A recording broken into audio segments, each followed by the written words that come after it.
So இந்த வாரம் நடக்க போது நைட் ஆஃப் சாம்பியன்ஸ் பேப்பரி வந்து பேப்பரியோட full match card prediction betting cards எல்லாத்தையுமே பார்த்தீங்கன்னா டீட்டெயிலாகவே பார்த்துலாம். ஒரு சில ஸ்பெகுலேஷன்ஸும் வந்திருக்கு, அது என்ன கதைன்றதை டீட்டெயில் பண்ணிடலாம். ஸோ கொஞ்சம் கூட ஸ்கிப் பண்ணால் பாருங்கள், அப்போ சொல்கிற அப்டேட்ஸ் எல்லாம் உங்களுக்கு ஷார்ட் ஸ்பீடாக போய் வரும். நம்ம சேனல் நீங்கள் ஃபஸ்ட் டைம் வரீங்கன்னா மறக்காம ரெஸ்ட் லாங்குவேஜ் சேனலை சப்ஸ்கிரைப் பண்ணி பெல்லைக்கன் கொடுத்து வச்சுக்கோங்க. அப்போ தான் நம்ம இன்ஸ்டன்ட் அப்புறம் ஃபாஸ்டஸ்ட் அப்டேட் எல்லாம் உங்களுக்கு இன்ஸ்டன்ட்டாக தெரிய வரும். சரி ரைட், ஓகே, நம்ம டைம் மிஸ் பண்ணாமல் வீடியோக்குள்ள மூவ் ஆகலாம். ஃபர்ஸ்ட் ஆஃப் ஆல் நம்ம டேட் அண்ட் டைம் பார்த்துலாம். டேட் அண்ட் டைமை பொறுத்த வரைக்கும் 27 ஜூன், அதாவது இந்த வர சாட்டர்டே இருக்குல்ல, சாட்டர்டே நைட்டு 11:30 வந்து பார்த்தீங்கன்னா லைவ் ஸ்ட்ரீம் ஸ்டார்ட் ஆயிரும்ன்றத WWE மென்ஷன் பண்ணியிருக்காங்க. ஸோ சவுதியில் நடக்கிறனால நமக்கு வந்து பார்த்தீங்கன்னா சாட்டர்டே நைட்டே வந்து பார்த்தீங்கன்னா டெலிகாஸ்ட் ஆயிரும்ன்றதை கன்ஃபார்ம் பண்ணி வச்சிருக்காங்க WWE. நம்ம நெட்ஃப்ளிக்ஸ் வழியாகவும் பார்க்கலாம். அண்ட் ஆல்சோ நான் சோர்ஸ் வந்து பார்த்தீங்கன்னா ப்ரீவியஸ் வீடியோவில் சொல்லியிருந்தேன், அந்த சோர்ஸ் வழியாக நீங்கள் வந்து பார்த்தீங்கன்னா பார்க்கலாம். ஸோ ஸ்டேபிளாகவே அந்த இதில் வந்து பார்த்தீங்கன்னா ஸோ ஓவரால் இந்த நைட் ஆஃப் சாம்பியன்ஸை பார்த்தோம்னா இதில் இருந்து தான் வந்து பார்த்தீங்கன்னா சம்மர் ஸ்லாம்க்கான ஃபியூட் வந்து பார்த்தீங்கன்னா டெவலப் பண்ண போகிறாங்க. ஸோ அதனால் இந்த பேப்பரி வந்து பார்த்தீங்கன்னா ஓரளவுக்கு இம்பார்ட்டண்டான பேப்பரி தான். ஸோ WWE சைட்லேருந்து மொத்தமாகவே 6 மேட்சஸ் வந்து பார்த்தீங்கன்னா கன்ஃபார்ம் பண்ணியிருக்காங்க. கிங் ஆஃப் த ரிங் டோர்னமெண்ட்டோட ஃபைனல்ஸும் நடக்க போது, குயின் ஆஃப் த ரிங் டோர்னமெண்ட்டோட ஃபைனல்ஸும் நடக்க போது. அது போக எல்லாமே வந்து பார்த்தீங்கன்னா சாம்பியன்ஷிப் மேட்சாக தான் வந்து பார்த்தீங்கன்னா WWE சைட்லேருந்து புக் பண்ணியிருக்காங்க. எக்ஸப்ட் ஒரு ஸ்டீல் கேஜ் மேட்சை தவிர்த்து. ஸோ ஒரே ஒரு ஸ்டீல் கேஜ் மேட்ச் இருக்குது. இது ஓவராலாக பார்த்தோம்னா 6 மேட்சஸ் கிட்ட வந்து பார்த்தீங்கன்னா கன்ஃபார்ம் பண்ணியிருக்காங்க. 6 மேட்சோட பெட்டிங் ஆர் ப்ரெடிக்ஷன்ஸ் எல்லாத்தையுமே வந்து பார்த்தீங்கன்னா பார்த்தலாம். ஃபர்ஸ்ட் ஆஃப் ஆல் நம்ம கிக் ஆஃப் வந்து பார்த்தீங்கன்னா so queen of the ring டோர்னமெண்ட்லேருந்தே பார்க்க ஆரம்பிச்சிடலாம். ஸோ லிவ் மார்கன் வர்சஸ் யூஎஸ்கேக்கான ஃபைனல்ஸ் வந்து பார்த்தீங்கன்னா நடக்க போகுது. இதில் வின்னர் ஆகிறவங்க வந்து பார்த்தீங்கன்னா குயின் ஆஃப் த ரிங்காகவும் கவுன் ஆவாங்க. அண்ட் ஆல்சோ சம்மர் ஸ்லாமில் ஒரு சாம்பியன்ஷிப் ஷாட் வந்து பார்த்தீங்கன்னா எடுப்பாங்கன்றது அந்த மேட்சோட ரிவார்டு. ஸோ இந்த மேட்சோட ப்ரெடிக்ஷன்ஸ் பெட்டிங் ஆர்ட்ஸ் எல்லாமே பார்க்க ஆரம்பிச்சுன்னா இந்த மேட்சோட பெட்டிங் ஆர்ட்ஸ் எல்லாமே வந்து பார்த்தீங்கன்னா நம்மளோட லிவ் மார்கனுக்கு பயங்கர ஃபேவரட்டியாக வந்து பார்த்தீங்கன்னா வந்திருக்கு. இந்த இடத்துல வந்து பார்த்தீங்கன்னா யூஎஸ்கே பயங்கர அண்டர் டாகாக தான் இருக்காங்க. பட் இருந்தாலும் என்னோட ப்ரெடிக்ஷன்ஸ் என்னன்னா WWE லிவ் மார்கன் சைடு போக மாட்டாங்கன்னு நான் நினைக்கிறேன். ஏன்னா வந்து பார்த்தீங்கன்னா அந்த சைடு சப்போஸ் லிவ் மார்கன் வந்து பார்த்தீங்கன்னா வின் பண்ணாங்கன்னா அவங்க வந்து ரியா ரிப்ளே மட்டும்தான் ஒரு சாம்பியன்ஷிப் ஷாட் வந்து பார்த்தீங்கன்னா எடுக்க முடியும். ஏன்னா அவங்க கையில் இன்னொரு சாம்பியன்ஷிப் இருக்குது. ஸோ அவங்க வந்து பார்த்தீங்கன்னா சாம்பியன்ஷிப் ஷாட் எடுத்தாங்கன்னா ரியா ரிப்ளே மட்டும் தான் கூப்பிட முடியும். ரியா ரிப்ளே இப்போ வரைக்கும் கரண்ட்டாக சம்மர் ஸ்லாமுக்கு ரெடி ஆவாங்கன்றது வந்து பார்த்தீங்கன்னா எந்த ஒரு ட்ரஸ்டடான நியூஸும் வந்து பார்த்தீங்கன்னா இல்லை. அவங்க ரிட்டர்ன் ஆவாங்கன்ற நம்பிக்கையும் இல்லை. இப்போ வரைக்கும் நைட் ஆஃப் சாம்பியன்ஸ்லேயே புல் அப் பண்ணிட்டாங்க. ஸோ சம்மர் ஸ்லாம் வரதுக்கான வாய்ப்பே இல்லைன்ற மாதிரி நிறைய நியூஸ் கொடுத்துக்கிட்டு இருந்தாங்க. என்னை பொறுத்த வரைக்கும் WWE யூஎஸ்கே பக்கம் போவாங்கன்னு நான் நினைக்கிறேன். ஏன்னா யூஎஸ்கே பக்கம் போனாங்கன்னா சப்போஸ் ரியா ரிப்ளே வந்தாலும் அவங்க சைடு மேட்சப் பண்ணலாம். சப்போஸ் ரியா ரிப்ளே வராத பட்சத்துக்கு லிவ் மார்கன் கூட அந்த சம்மர் ஸ்லாமில் ஒரு மேட்சப் கூட பண்ணலாம். நிறைய பேர் நினைக்கலாம் எப்படி இப்போ லிவ் மார்கன் வர்சஸ் யூஎஸ்கே மறுபடியும் சம்மர் ஸ்லாமில் நடத்துவாங்கன்ற மாதிரி. ஸோ நம்ப முடியாது. WWE வந்து பார்த்தீங்கன்னா இதெல்லாம் பண்ணக்கூடிய ஆள் தான். இது ஒன்றும் அவங்களுக்கு புதுசு கிடையாது. ஸோ கண்டிப்பாக பண்ணுறதுக்கான பாசிபிலிட்டிஸ் இருக்குது.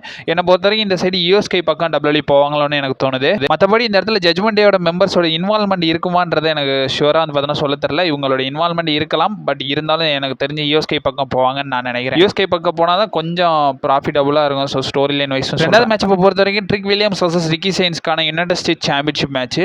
இந்த மேட்சோட பெட்டிங் ஆர்ட்ஸ் வைஸ் பார்த்தோம்னா ட்ரிக் வில்லியம்ஸ்க்கு பயங்கர ஃபேவரட்டியாக தாங்க வந்திருக்கு. இந்த இடத்துல வந்து பார்த்தீங்கன்னா சாம்பியனான ட்ரிக் வில்லியம்ஸ் தான் பயங்கர டாமினன்ஸாக வந்து பார்த்தீங்கன்னா லீடிங்கில் இருக்காரு. ஃபேவரட்டியாகவும் அவர் தான் இருக்காரு. இந்த இடத்துல ரிக்கி சைன்ஸ் பயங்கர அண்டர்டாகாக தான் இருக்காங்க. என்னை பொறுத்த வரைக்கும் இந்த இடத்துல வந்து பார்த்தீங்கன்னா ரிக்கி சைன்ஸ்னு இல்லாமல் ட்ரிக் வில்லியம்ஸ்க்கு ஃபேன் சைடில் ஒரு நல்ல அப்ரோச் வந்து பார்த்தீங்கன்னா இருக்குது. ஈவன் அவர் ஹீல் டர்ன் தான் பண்ணுறாரு. பட் இருந்தாலும் ஃபேன் சைடில் பயங்கர அப்ரோச் பார்த்தீங்கன்னா இருக்குது. இவரோட சாம்பியன்ஷிப் ரெயினை இன்னும் கொஞ்சம் லென்த்தாக கொண்டு போகலாம்னு எனக்கு தோணுது. அவ்வளோ சீக்கிரம் வந்து பார்த்தீங்கன்னா ரிக்கி சைன்ஸ் இப்போ தான் உள்ள வராரு. ஸோ அவர் வந்து பார்த்தீங்கன்னா அவ்வளோ சீக்கிரம் வின் பண்ண வைக்க மாட்டாங்கன்னு நான் நினைக்கிறேன். என்னை பொறுத்த வரைக்கும் இந்த இடத்துல ஸ்டில் சாம்பியனாக வந்து பார்த்தீங்கன்னா ட்ரிக் வில்லியம்ஸ் தான் வந்து பார்த்தீங்கன்னா இருப்பாருன்றது என்னோட ஒப்பீனியன். மூணாவது மேட்ச் பொறுத்த வரைக்கும் நம்மளோட செத் ரோலன்ஸ் வர்சஸ் பிரான் பிரேக்கருக்கான ஸ்டீல் கேஜ் மேட்ச். இந்த மேட்சோட பெட்டிங் ஆர்ட்ஸ் வைஸ் பார்த்தோம்னா இந்த மேட்சோட பெட்டிங் ஆர்ட்ஸ் வந்து பார்த்தீங்கன்னா ரொம்ப ஷாக்கிங்காகவே வந்து பார்த்தீங்கன்னா எனக்கு ரிசல்ட்ஸ் கொடுத்துருக்கு. பிரான் பிரேக்கரும் நம்ம செத் ரோலன்ஸும் வந்து பார்த்தீங்கன்னா மேஜர் டிஃபரன்ஸோட தான் இருக்காங்க. பட் இருந்தாலும் பிரான் பிரேக்கர் ஒரு படி மேலே வந்து பார்த்தீங்கன்னா ஃபேவரட்டியாக இருக்காரு. செத் ரோலன்ஸ் இந்த இடத்துல அண்டர்டாகாக தான் இருக்க போகிறாங்க. இந்த மேட்ச்சில் என்ன நடக்கலாம்னா நம்ம ஆல்ரெடி ப்ரீவியஸ் ராலே வந்து பார்த்தீங்கன்னா பார்த்துருந்தோம். ரோமன் ரெயின்ஸ் வந்து பார்த்தீங்கன்னா செத் ரோலன்ஸ் கதையை முடிச்சு விடுன்ற மாதிரி சொல்லியிருந்தாருன்றதை பார்த்துருந்தோம். அந்த அப்டேட் வீடியோ பார்க்கலன்னா நான் காலில் கொடுக்குறேன், மறக்காம செக் அவுட் பண்ணி பார்த்துக்கோங்க. அந்த வீடியோவில் வந்து பார்த்தீங்கன்னா ஸோ அப்கமிங் வந்து பார்த்தீங்கன்னா WWE ரோமன் வர்சஸ் செத்தா தான் புக் பண்ண போகிறாங்களோ. ஸோ அதுக்கான ஃபியூ டீஸாக தான் வந்து பார்த்தீங்கன்னா இருக்குமான்ற பல கொஸ்டின்ஸ் வந்து பார்த்தீங்கன்னா போயிட்டு இருக்கு.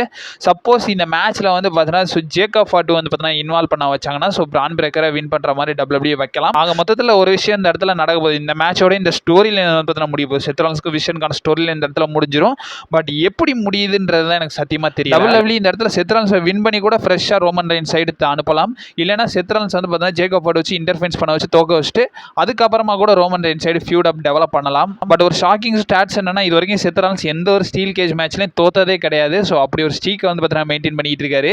ஸோ அந்த ஸ்டீக் என்ன ஆகும்ன்றத பொறுமையாக வெயிட் பண்ணி தான் பார்க்கணும். அண்ட் ஆல்சோ வந்து பார்த்தீங்கன்னா ஜேக்கப் ஃபார்ட்டோட இன்வால்மெண்ட்டே வந்து பார்த்தீங்கன்னா டீஸ் பண்ணியிருக்காங்கன்ற போது என்னை பொறுத்த வரைக்கும் இந்த இடத்துல பிரான் பிரேக்கரை WWE வின் பண்ண வைப்பாங்களோன்னு எனக்கு தோணுது. பட் ஓவராலாக எனக்கு ஒரு விஷயம் புரியுது. இந்த மேட்சோட ரிசல்ட் வச்சு தான் கிங் ஆஃப் த ரிங் டோர்னமெண்ட்டோட ரிசல்ட் வந்து பார்த்தீங்கன்னா வரும்னு நினைக்கிறேன்.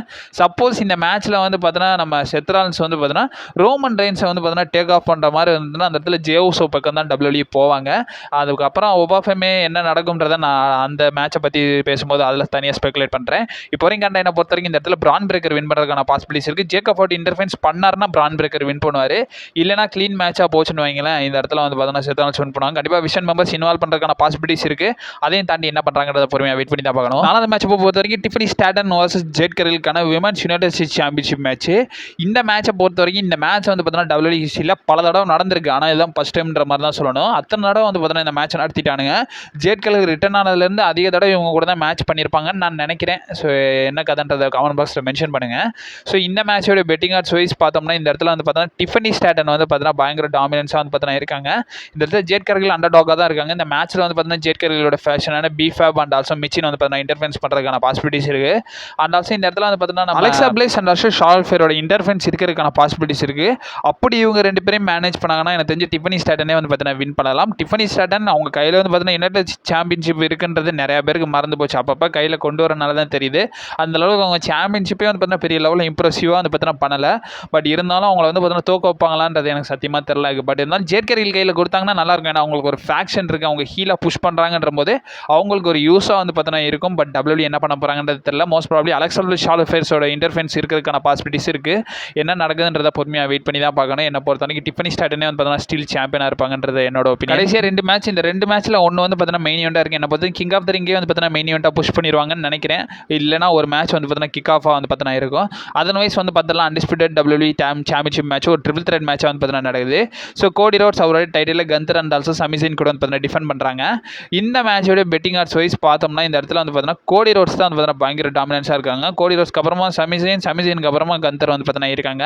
WWE என்ன பொறுத்த வரைக்கும் இந்த ட்ரிபிள் த்ரெட் மேட்ச் புக் பண்ணதுக்கான ரீசன் என்னன்னா WWE வந்து பார்த்தீங்கன்னா கோடி ரோட்ஸை சக்ஸஸ்ஃபுல்லாக ரீட்டைன் பண்ண வைக்கணும் தான். ஸோ அதுக்காக தான் அப்படி பண்ணியிருக்காங்கன்றது என்னோட கண்டிப்பாக டைட்டில் சேஞ்சஸ் இருக்காது. நான் க்ளீனாகவே அடிச்சு சொல்வேன். இந்த இடத்துல வந்து பார்த்தீங்கன்னா கோடி ரோட்ஸ் தான் வின் பண்ணுவாருன்றதை இதை பற்றி பெருசாக பேச வேணும் அதுக்கப்புறம். ஸோ ஃபைனலி மெயின் ஈவெண்ட் வந்துடலாம். இதான் மோஸ்ட் ப்ராப்ளி மெயின் ஈவெண்ட்டாக இருக்கும். Most probably Cody Rhodes versus Gunther versus சமிசின் தான் வந்து பார்த்தீங்கன்னா கிக் ஆஃபாக இருக்கும். WWE நிறைய இடத்துல வந்து பார்த்தீங்கன்னா ஹிண்ட் கொடுத்துருக்காங்க.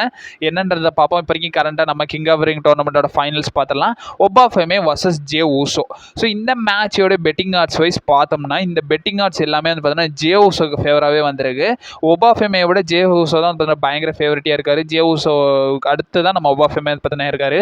நிறையா பேர் வந்து பார்த்தீங்கன்னா ஜே ஊசோ ஜெயிக்கக்கூடாதுன்னு நினைப்பீங்க. பட் இருந்தாலும் ஒபா ஃபேமையுமே என்னை பொறுத்த வரைக்கும் இப்போ வரைக்கும் ஜெயிக்க வேணாம். ஏன்னா வந்து பார்த்தீங்கன்னா ஆல்ரெடி அவர் வந்து பார்த்தீங்கன்னா ப்ராக் லெஸ்னர் ஃபியூடில் வந்து பார்த்தீங்கன்னா இருக்காரு. அவருமே வந்து பார்த்தீங்கன்னா ஹிண்ட் கொடுத்துக்கிட்டே இருக்காரு. ப்ராக் லெஸ்னர் இந்த மாதிரி மென்ஷன் பண்ணிட்டு இருக்காரு.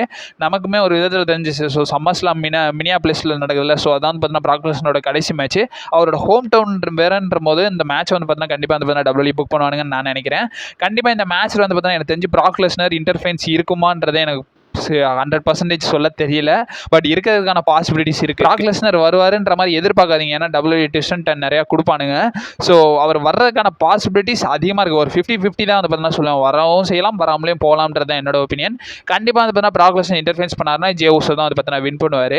அண்ட் ஆல்சோ இன்னொரு விஷயமும் நான் சொன்னேன். ஸோ செத்ரான்ஸும் வந்து பார்த்தீங்கன்னா ரோமன் ரெயின்ஸ் கூட ஃபீட் பண்ணுற மாதிரி இருக்குன்றதை சொல்லியிருந்தேன். கண்டிப்பாக ஒபா ஃபேமே வின் பண்ணாருன்னா ரோமன் ரெயின்ஸை தான் கால் அப் பண்ணுவார். அதே மாதிரி ஜே ஊசோ வின் பண்ணாருன்னா அதாவது அன்டிஸ்பியூட்டட் சாம்பியன்ஷிப் தான் வந்து கால் அப் பண்ணுவாரு. இந்த 2 விஷயம் நமக்கு தெரிஞ்சிச்சு. பட் இருந்தாலும் வின்னர் தான் பயங்கர கன்ஃபியூஷனா இருக்கிற நிலையில WWE அன்டிஸ்பியூட்டட் சாம்பியன்ஷிப்காக தான் கண்டிப்பா பார்ப்பாங்க. ஏன்னா இப்போ வரைக்கும் கரண்ட் வேர்ல்ட் ஹெவிவெயிட் சாம்பியன்ஷிப்க்கு வந்து அந்த ஸ்பாட்லைட் தேவை கிடையாது. ஏன்னா அது வந்து பார்த்தீங்கன்னா ஆல்ரெடி ஒரு பீக்ல வந்து பார்த்தீங்கன்னா இருக்கு. இப்போ வரைக்கும் அந்த ஸ்பாட்லைட்ன்றது அன்டிஸ்பியூட்டட் சாம்பியன்ஷிப்புக்கு தான் தேவை. ஏன்னா வந்து பார்த்தீங்கன்னா அது ஒரு மெயின் சாம்பியன்ஷிப் மாதிரியே இல்லை. அதுக்கான ஹைப்புமே வந்து பார்த்தீங்கன்னா இல்லை. கண்டிப்பாக என்ன பொறுத்த வரைக்கும் ஜே ஊசோ வின் பண்ணி ஸோ அன்டிஸ்பியூட்டட் சாம்பியன்ஷிப்புக்கு போகிறதுக்கான பாசிபிலிட்டிஸ் அதிகமாக இருக்குன்றதை நான் நினைக்கிறேன். ப்ராக் லெஸ்னரோட ரிட்டர்ன்ஸ் இருந்துச்சுன்னா ரொம்ப க்ளீனாக போகிறோம் ஜே ஊசோ வின் பண்ணுறதுக்கு. பட் இருந்தாலும் இந்த சைடு ஒபா ஃபேமே எப்படி ஃபேஸ் பண்ண போகிறாருன்னு ஒரு விஷயம் இருக்குது. கண்டிப்பாக அந்த இடத்துல ப்ராக் லெஸ்னரோட ரிட்டர்ன் வந்து பார்த்தீங்கன்னா இருக்குமான்றது எனக்கு சொல்ல தெரியல. பட் இருந்தாலும் என்னை பொறுத்த வரைக்கும் நான் வந்து பார்த்தீங்கன்னா வின்னராக ஜே ஊசோ வின் பண்ணுவார். வின் பண்ணி அன்டிஸ்பியூட்டட் சாம்பியன்ஷிப் போவார்ன்றதை நான் நினைக்கிறேன். ஸோ இதை பற்றி உங்களோட ஒப்பீனியன் என்னன்றதை மறக்காம கமெண்ட் பாக்ஸில் வந்து பார்த்தீங்கன்னா மென்ஷன் பண்ணி விடுங்க. ஸோ உங்களோட ஒப்பீனியன் என்னென்ன, ஸோ யார் வின் பண்ணுவாங்க நீங்கள் நினைக்கிறீங்கன்றதை மறக்காம கமெண்ட் பாக்ஸில் வந்து பார்த்தீங்கன்னா மென்ஷன் பண்ணி விடுங்க. And also guys Saturday evening வந்து பார்த்தீங்கன்னா லைவ் வந்துருவேன். கரெக்டாக 6 o'clock மேலே வந்து பார்த்தீங்கன்னா லைவ் வந்துடுறேன். நம்ம எல்லாருமே வந்து பார்த்தீங்கன்னா டிஸ்கஸ் பண்ணலாம். லைவ் டிஸ்கஷனில் ஃபுல்லாகவே வந்து பார்த்தீங்கன்னா டீட்டெயில் பண்ணலாம். ஸோ அப்கமிங் வீடியோஸ் வந்துக்கினே இருக்கும். நீங்கள் மறக்காம நம்ம சேனலில் ஸ்டே பண்ணிருங்க. And also stay safe. வாட்டா.